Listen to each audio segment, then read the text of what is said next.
دجال کے بارے میں حدیث پاک کے اندر آتا ہے کہ اس کا ایک آنکھ ہوگا وہ ابھرا ہوا ہوگا، کیسا؟ جیسے کہ انگور ہوتا ہے۔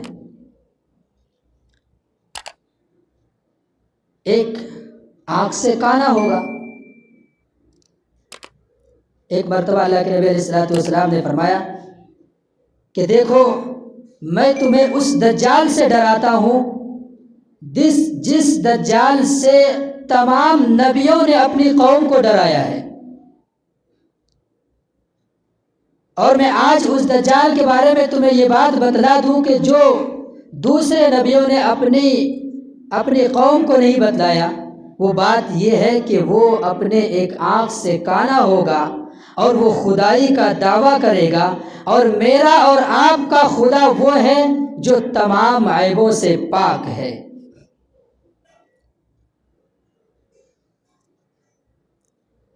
حضرت مغیرہ ابن شعبہ رضی اللہ عنہ، بخاری شریف کے اندر روایت ہے، فرماتے ہیں کہ دجال کے بارے میں جتنا میں نے اللہ کے نبی سے معلوم ہے پوچھا ہے، کسی شخص نے دجال کے بارے میں نہیں پوچھا، یہاں تک کہ اللہ کے نبی علیہ السلام نے مغیرہ ابن شعبہ سے فرمایا کہ تمہیں اس سے کیا نقصان ہے، کیا ضرر ہے تمہیں اس سے؟ مغیرہ ابن شعبہ کہتے ہیں اللہ کے نبی خوف اس بات کا ہے کہ اس کے ساتھ میں پانی کی نہریں ہوں گی، پانی کا دریا ہوگا، اور اس کے ساتھ میں روٹی کھانا پھل فروٹ ان تمام چیزوں کا پہاڑ اس کے پیچھے چل رہا ہوگا۔ اللہ کے نبی علیہ السلام نے فرمایا کہ اللہ تبارک و تعالیٰ کے لیے یہ سب کچھ آسان ہے، وہ آئے گا، ایک آزمائش ہوگی، اللہ تبارک و تعالیٰ امتحان لے گا، اس کے ساتھ میں پانی کی نہریں ہوں گی، اس کے ساتھ میں پہاڑوں کے کھانا پینا پہاڑوں کے برابر ہوگا، اور وہ اپنے ساتھ میں لے کر کے چل رہا ہوگا، اور وہ عجیب و غریب قسم کے کارنامے لوگوں کو دکھائے گا اور کہے گا کہ میں تمہارے درمیان میں خدا ہوں، میں تمہارا خدا ہوں، تم میرے اوپر ایمان قبول کرو، تم میرے اوپر ایمان لاؤ۔ جس کو چاہے گا زندہ کرے گا، جس کو چاہے گا مار دے گا۔ اللہ کے نبی نے فرمایا کہ یہ ساری قوت اللہ تبارک و تعالیٰ کی جانب سے اس کو ملی ہوئی ہوگی، ایک آزمائش ہوگی لوگوں کے لیے، ورنہ اگر اس کے اندر اتنی قوت اور طاقت ہے تو اس کے پیشانی کے اوپر جو کاف فا را کافر کا جو لفظ لکھا ہوا ہوگا وہ ہٹا کر کے دکھا دے، اتنی قوت اس کے اندر نہیں ہوگی۔ پھر اللہ کے نبی نے فرمایا کہ وہ اپنے آنکھ کو ٹھیک کر لے، اگر اس کے اندر اتنی قوت اور طاقت ہے تو وہ اپنی آنکھوں کو بھی ٹھیک نہیں کر پائے گا۔ جس دور میں دجال کا ظہور ہوگا، دجال نکلے گا، جب اللہ تبارک و تعالیٰ کا ارادہ ہوگا، جب نکال دے گا، یہ قیامت کی بڑی علامتوں میں سے، بڑی نشانیوں میں سے ایک نشانی ہے۔ اور آگ جو اس کے ہاتھ میں ہوگا، اس کو در حقیقت، اس کو تو وہ جہنم بتلائے گا، لیکن وہ در حقیقت جہنم نہیں بلکہ وہ تو جنت ہوگی۔ لوگوں کو جھوٹی باتیں کہہ کر کے لوگوں کو اپنی طرف متوجہ کرنا اس کا مقصد ہوگا، تاکہ یہ تمام کے تمام لوگ میرے اوپر ایمان قبول کر لیں۔ سیدھے ہاتھ کی طرف جنت ہوگی جس کو وہ جہنم بتلائے گا، اور الٹے ہاتھ کی طرف جہنم ہوگی جس کو وہ جنت بتلائے گا۔ خراسان نامی جگہ سے یہ ظاہر ہوگا، ایک روایت کے مطابق حلہ نامی جگہ سے یہ ظاہر ہوگا، اور یہ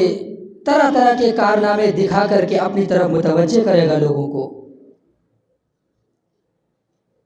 اللہ کے نبی علیہ السلام نے فرمایا کہ شہر شہر تک یہ شخص جائے گا، لوگوں کو گمراہ کرے گا، لیکن مکہ اور مدینے کے اندر داخل نہیں ہو پائے گا۔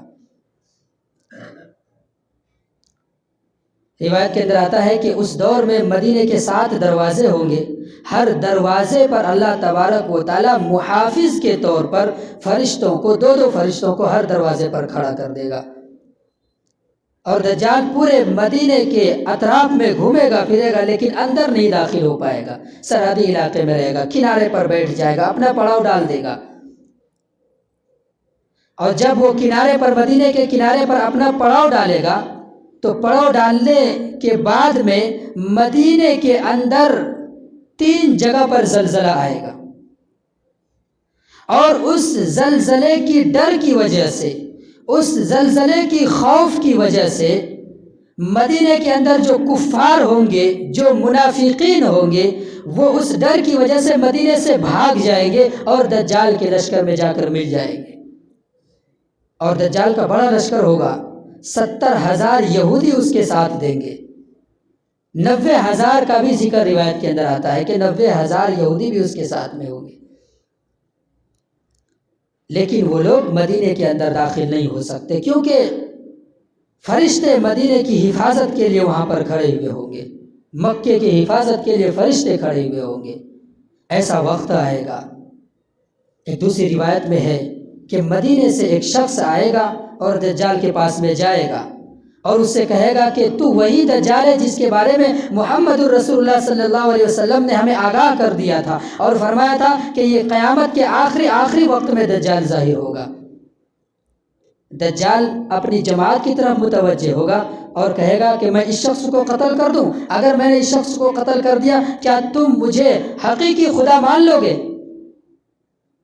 وہ تمام کے تمام لوگ کہیں گے کہ ہاں ہم تو مان لیں گے، آپ کو حقیقت میں خدا مان لیں گے۔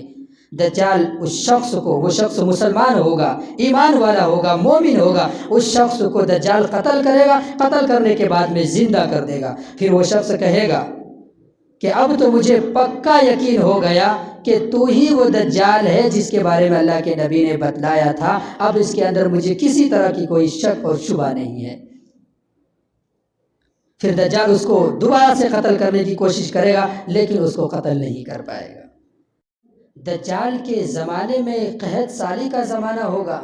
اور ایسے زمانے میں بھوکے پیاسے لوگ ہوں گے، اور وہ الگ الگ طریقے سے ایک طرف کھانے پینے کے تمام چیزوں کو لے جا رہا ہوگا اور ایک طرف ہر طرح کے سامان مہیا ہوگا دجال کے ساتھ میں، تمام لوگوں کو بتلائے گا، دکھائے گا اپنے کارنامے کو۔ ایسے وقت میں ایمان بچانا بڑا مشکل ہو جائے گا، لیکن اللہ تبارک و تعالیٰ ایمان والوں کو پھر بھی بچا لے گا۔ کچھ لوگ دجال کے ڈر کی وجہ سے جنگل کی طرف اپنا پڑاؤ ڈالیں گے اور وہاں پر جو ہے وہ لوگ رہیں گے۔ کچھ لوگ پہاڑی علاقے میں چلے جائیں گے، کچھ لوگ پہاڑ کی چوٹی پر چلے جائیں گے اور وہاں پر جا کر اپنا پڑاؤ ڈال کر اپنی زندگی پہاڑ کی چوٹی پر بسر کریں گے۔